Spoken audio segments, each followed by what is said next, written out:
Ayan, good morning mga idol. Good morning. Good morning.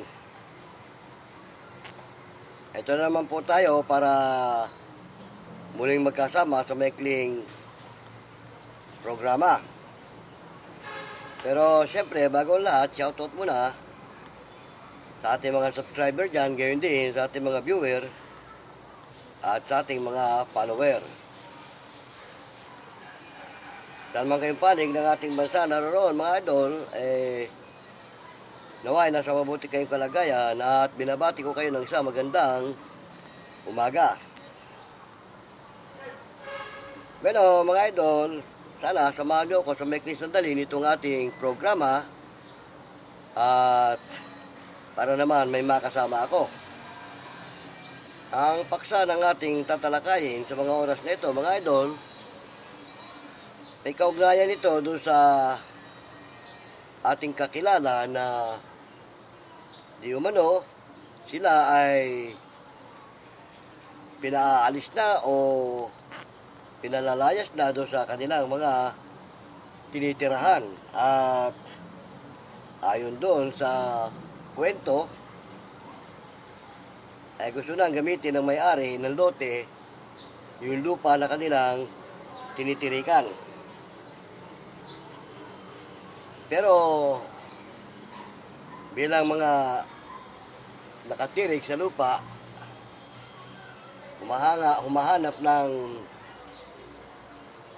katibayan itong mga tao tungkol doon sa di umano nagmamayari nitong lupa. Pero mga idol, tila yata walang may pakitang sapat na ebidensya itong di umano ay umaangkin sa lupa na kanilang kinatitirikan. Kaya sa kanilang paghaharap-harap o pag-uusap-usap, wala silang malinaw na napagkasunduan. Dahil ang hiling nitong mga nasa panig ng naninirahan, willing naman silang mag-evacuate o lumayas kung sakaling merong sapat na ebidensya na may pakikita itong di umano ay umaangkin sa lupa na kanilang tinitirikan. Sa maikling sandali ng kanilang mga talakayan, humihingi ng pabor itong mga nakatira sa lupa. Tapos sakaling sila ang tunay na may-ari, paano naman daw yung pabor na ano magiging pabor nila? Ngayon, mukhang itong nagmamayari walang kayang ibigay na pabor. Ngayon mga idol, kung nasusubaybayan nyo, kwentuhan natin ito, pwede kayong maglagay ng comment kung ano ang inyong opinion sa ganitong sistema ng mga pangyayari. Ano ba mga idol, kung kayo ang nasa kalagayan ng mga nakikitira o nakatirik sa lupa na hindi kanila at tumating yung di umano nagmamayari at palalayasin ka, ano ang iyong magiging opinion sa ganitong sistema? Kung ikaw yun, ano ang magiging kasagutan mo? Saka may biglang sumulpot na magpapakilala siya may-ari. Siyempre mga idol, hanapan mo siya ng sapat na ebidensya o katibayan na siya nga ang may-ari. Kung walang may pakita,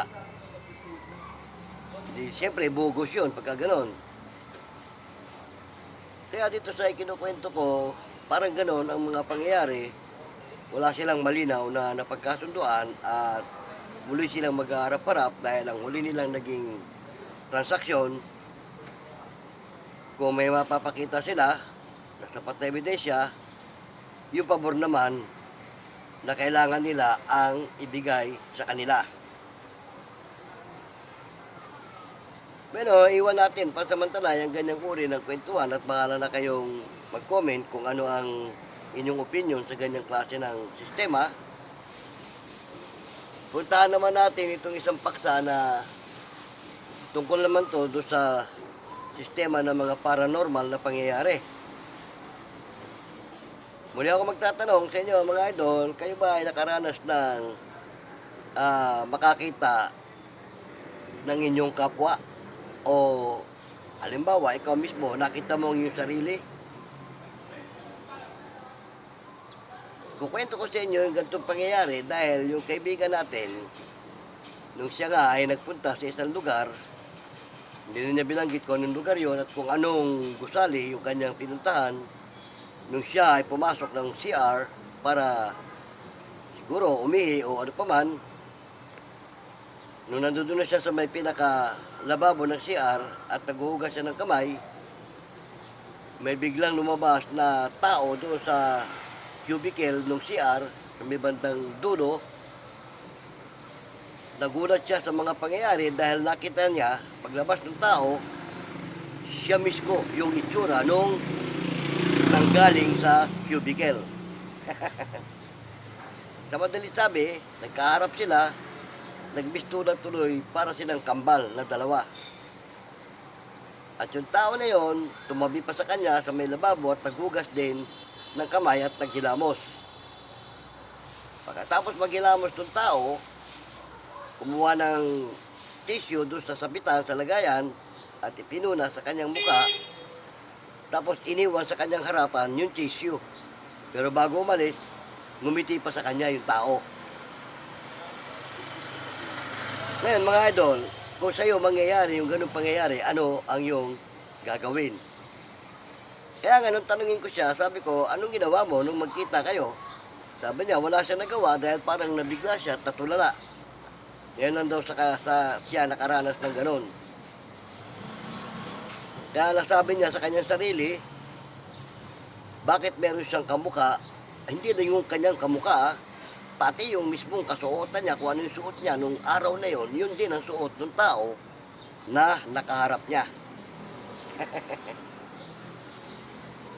Ayan mga idol kinukwento ko sa inyo yung ganyan pangyayari dahil baka makaranas kayo ng ganyan.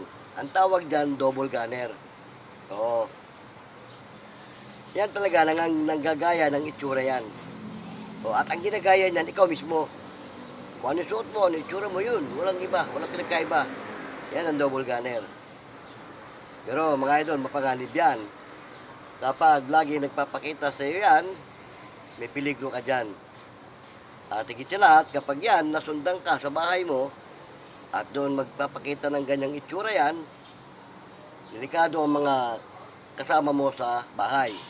Baka gumawa ng kung anong kalokohan yan, sa iyo may bubunton ang mga pangyayari. Di ba? Tama? Yan, napagkukwentuhan lang naman natin para sana nakakuha kayo ng mga konting idea sa ganyang sistema para kung mangyari sa inyo yan, ay mapag-isipan nyo na kung anong dapat nyong gawin. Di ba? Tama? Dalawang klase yan. Meron pang isa yung tinatawag na poltergeist. O yun. Mas malupit yun, yung poltergeist. Bakit yun? Nananakit yun eh. Hindi kagaya ng double gunner, hindi kumikibo, hindi nagsasalita, at hindi mo makakausap. Pero itong poltergeist, makakausap mo. Nagsasalita yan at may kakayahang manakit yan. Pwede kang saktan yan kung ano man ang dapat niyang gawin sa'yo. Oo, yan ang tinatawag naman na poltergeist. Yan dalawang uri ng lilalang na yan, iisa lang yan, elemento yan. Oo, engkanto. Yan. Itong poltergeist, mas delikado to, kaya mas pag-ingatan nyo to. Dahil ito, ang ginagayang anyo nito, yung mga, kung hindi mo kamag-anak, kapatid mo, pinsan mo, or kakilala mo, na magpapakita sa'yo. Ay, nangyari yan sa akin mga idol, kukwento ko rin.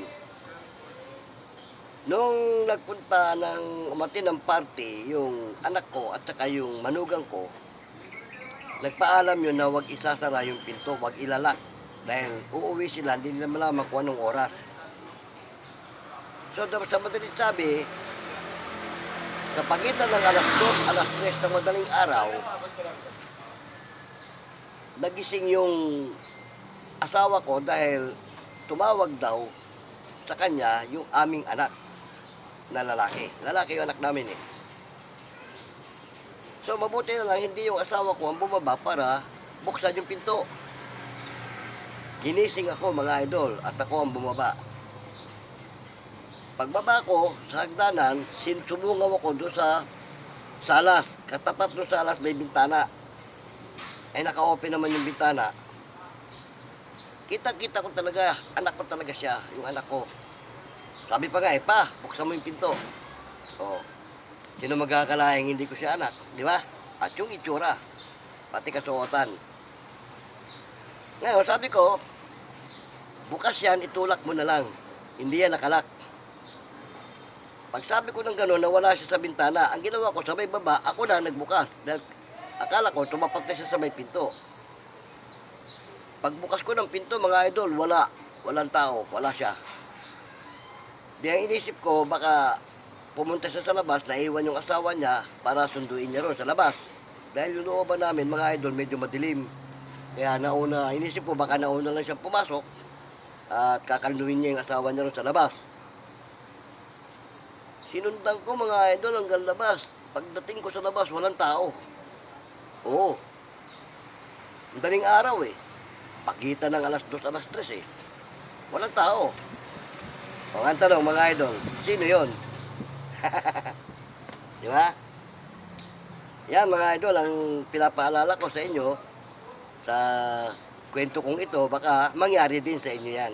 At yung poltergeist nananakit yan. Marahil siguro alam ng poltergeist na hindi niya ako kaya hindi na nagpaabot. Dahil kung kaya ako noon, pagbukas ko ng pinto, sigurado may paglalagyan ako ron. Nananakit yan either na sakaling ka niyan o ibalandra ka niyan. Ganon. Pero yan, alam naman ng mga yan na kung may kakayahan ka at hindi ka nila kaya, hindi rin yan. Oo. Withdraw din yan, hindi rin magpapaabot. Ganon nangyari. Siguro, naramdaman niya, hindi niya ako kaya, baka mas malakas ang pakiramdam niya sa aura ko, tuloy ang lumayas. Yan mga idol, napagkukwentuhan lang natin yan dahil nga sa mga pangyayari. Oo, at tunay na nangyayari yan. Meron pa, yung hipag ko sa Bataan. Yung kapitbahay nila, palibasa yung hipag ko roon, may taniman sila, maraming tanim, kalamansi, mga kung ano-ano gulay. So, nakagawian na nung kapitbahay nila na pag may kailangang gulay o ano paman, doon nangihingi sa hipag ko. Nagpunta yung kapitbahay nila, nakita nila yung hipag ko, nagwawalis doon sa harap ng bahay. Nagpaalam daw na, Weng, tingin naman akong kalamansi dyan. Hindi sumasagot, kasi yung double gunner, hindi yan sumasagot. Kahit kausapin mo, para ka nakipag-usap sa hangin. So, nung hindi sumagot, dumiretso sila doon sa taniman. Eto na, pagdating sa taniman, nakita nila yung hipag ko. Nandoon, nagkukukot-kot ng kanyang pananim. So, sa madalit sabi, ang sabing gano'n, ang bilis mo naman, nauna ka pa sa amin dito. Dumaan kami sa bahay mo, nagwawalis ka pa rin sa may harapan Ngayon, nandito ka na.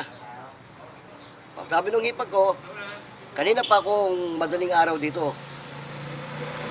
Bakit pa nung kailangan nyo? Sabing ganun, dumaan kami, humingi kami ng kalamansi, ng bunga. Nagwawalis ka doon. Ang tanong ngayon, sino yung kinausap nila? Ay sabi ng hipag ko, maaga pa siya doon sa taniman. Di ba? Yan, mga pangyayaring ganyan, mga idol. Kinukwento ko lang kasi baka mangyari din sa inyo. Para meron na kayong idea. Di ba? Tama? Ganyan mga idol. Kaya yan, mag-ingat kayo kasi bahagi ng paranormal yan. Yung mga ganyang sistema. Buti nga kung double gunner lang, makaka-encounter nyo, kung poltergeist. May peligro, di ba? Meron pang isang pangyayari din. Yun naman kapatid ko. At saka yung kasama niya. Ito mga idol, yung kapatid ko, iglesia yun, saka yung kasama niya, mga awit. Yung madaling araw, pagka may pagsamba, bago dumating yung pagsamba, nagpa-practice sila ng awit. Di, tumutuloy muna sa amin yon bago tumuloy ng kapilya. Pagpasok nila, narinig ko nagtatalo. Sabi niya, Duray, di mo nakita sinukoy? Pinsan yun nung misis ko, yung sinasabing sinukoy. Sabi nung kapatid ko, Te, hindi yun sinukoy. Sabi niya, hindi, sinukoy yun. Ngayon, palibasa nga, itong kapatid ko, ay meron siyang third eye. Alam niya kung sino yung taong yon o yung sino nagpakita na yon. Sa kanilang pagtatanong, ang ginawa ko, sumagot ako, sabi ko, wala sinukoy, pumasok. O, di nagkatinginan silang dalawa. Sabi nga ng kapatid ko, hindi yun sinukoy. Sinundan ko, lumabas ako, naabutan ko pa, nakatalikod na, paalis. Nung sinundan ko, pagdating doon sa may tulay na wala. O, di ba? Pagbalik ko, sabi ko, hindi nga sinukoy yung nakita mo. Dahil nung sinundan ko, nawala doon sa may tulay. O, sabi ng kapatid ko, kuya, hindi sinukoy yun. Elemento yun, engkanto yun. Ganyan. Kaya yan mga idol, na ikukwento ko lang sa inyo kasi baka magkaroon kayo ng ganyang experience, meron na kayong bahagi at meron na kayong alam. O, ito tuturo ko na sa inyo, kapag mga ganyang pangyayari, halimbawa, kasi ang poltergeist, nakakausap yan eh. Pag tinanong mo at kinausap mo, sumasagot yan. Pero yung double gunner, hindi. Nakatayo lang yan, kung nagpakita sa'yo, nakaupo o kung nakaupo. Kahit kausapin mo yan, wala lang. At yan, bigla rin umaalis yan. Oo. Pag lingon mo, pagharap mo ulit, wala na yan. Oo. Pero hindi yan nilalang ng masamang espiritu. Kasi ang masamang espiritu, nanggagaya ng anyo ng mga namatay. Hindi yan nanggagaya ng anyo ng buhay. Oo. Kaya yun, hindi yun masamang espiritu, kundi yun elemento. Oo, yun. Sasabihin ko na sa inyo kung anong dapat yung gawin kapag ka naka-encounter kayo ng ganyan. Kapag double gunner ang na-encounter nyo, kausapin mo, huwag mong lubayan. Tatalikod yan, aalis yan. O kaya, habang kinakausap mo yan, lumingon ka na, paglingon mo lang, pagbalik mo, wala na yan. Ano, pero ang poltergeist, pag kinausap mo sumagot, huwag kang lalapit. May peligro ka dyan, nananakit yan. Either nasakaling ka dyan, o ibalya ka dyan. O, di ba? Ganon. Kaya konting ingat mga idol, baka maka-encounter kayo ng ganyang mga pangyayari. Ayan, sa maikling kwentuhan natin, salamat na marami at sinamahan nyo ako. Sana nakakuha kayo ng konting idea tungkol sa ating napagkwentuhan. Ngayon, tungkol sa una kong naikwento, doon sa mga taong pinalalayas at pinaalis na, ayun na rin ang bahalang mag-comment kung anong dapat doon. Di ba? Kung kayo nasa kalagayan ng mga yon, anong comment nyo, anong gagawin nyo? Di ba? Dito naman sa pangalawa nating pinag-usapan, kapag naka-encounter kayo ng mga ganyang pangyayari, binigay ko na sa inyo ang technique, sana gawin nyo. Pero, kailangan, malakas ang loob mo. Huwag kang papakita ng takot. Di ba kung double gunner lang, walang problema ron. Kahit magpakita ka ng takot. Pero pag poltergeist, ay delikado. Kailangan, kaya mo siyang harapin. Oo.